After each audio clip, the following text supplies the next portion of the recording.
kahit na hindi natin alam kung ngayon na matututo or bukas or kung kailan man, 'di ba? Pero huwag tayong matakot uharapin. Kumusta ang relasyon ng anak mo sa kanyang ama? At kumusta kayo ni Trevor? I mean, are you co-parenting? Are you raising the child together? Ipauubaya ko sa'yo. Okay naman kami, nagre-respetuhan kami, pero syempre, nagmo-move on din ako, nag-move on na lahat. So, iwas din sa, parang ano muna, move on muna. Okay. Pero we respect each other. And then, Yung spasyo. andito lang, oo. Kasi nga masyado ng ano, di ba? Baka Toxic, para mag-clarity na din lahat. Pero, syempre, may araw pa din nalulungkot kasi siyempre, di ba, asawa mo yun, mahal mo. Siyempre, mahal ko asawa ko yun eh, di ba? Hanggang ngayon naman, asawa ko pa rin naman siya. Kasi, kaya lang, ayaw na rin niya, so ayoko na rin. At ginagalang mo yun? At ginagalang ko yun kasi mas kadiri naman kung ayaw ko pang di ba?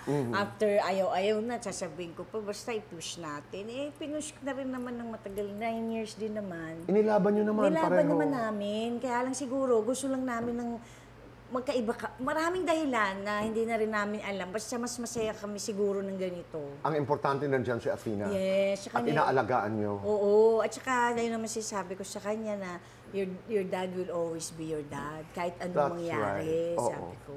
Tapos, pinakausap ko na lang siya. Siyempre, may pinagdaanan din si Athena na depressed din siya and everything. Pero lang sinasabi na tomorrow is another day. Hayaan mo muna. Tapos, ang mga lalaki, bigyan mo ng espasyo. Huwag mong totoo naman, diba? Hindi natin alam. Clingy din ng babae. At hindi natin alam kung ano mangyayari. Correct. Basta yun lang, bigyan mo siya ng ayaw, diba? O di wag. Sa mga panahon na hinahanap niya si Trevor, anong sinasabi niya? Kasi nangyari po sa amin to last year pa eh. Hindi lang ako nagsasalita eh. Oo. Kaya kung pag nung lumabas na po yung sa aming pamilya, ano na yun na yung wala, ano na eh, ito na, sagad na. Kumbaga parang ano na, doon ko na talaga, parang wala na. Nito lang, pero dati pa, quiet ako kasi nga, iniisip ko yung anak ko. Na paano yun, baka mag-adjust, masaktan, or mga ganun.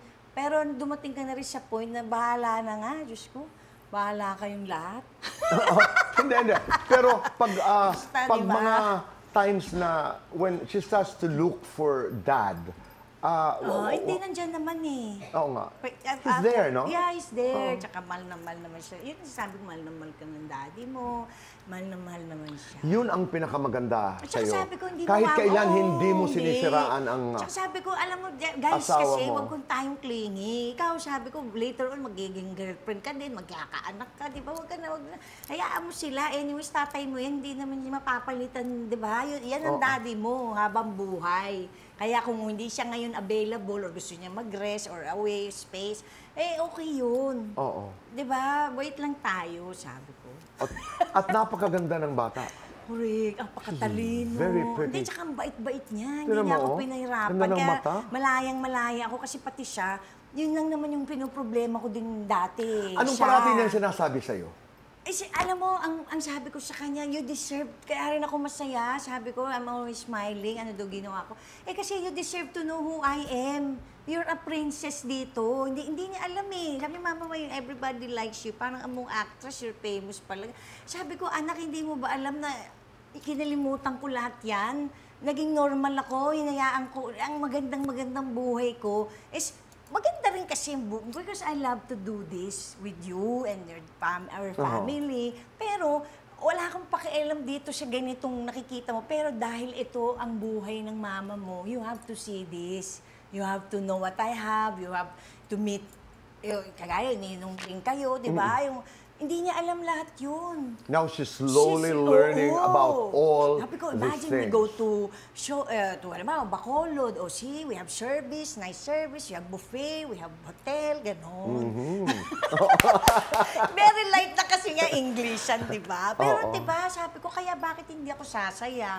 Di ba? Pag kinuha tayo sa, kagaya ngayon, kita mo, may makeup artist, may ano. Pero siyempre, iba pa rin siyempre ang pamilya. Pero I'm just saying lang na, yung part na isang side mo sa Pilipina, as my daughter ni Rufa May, di ba?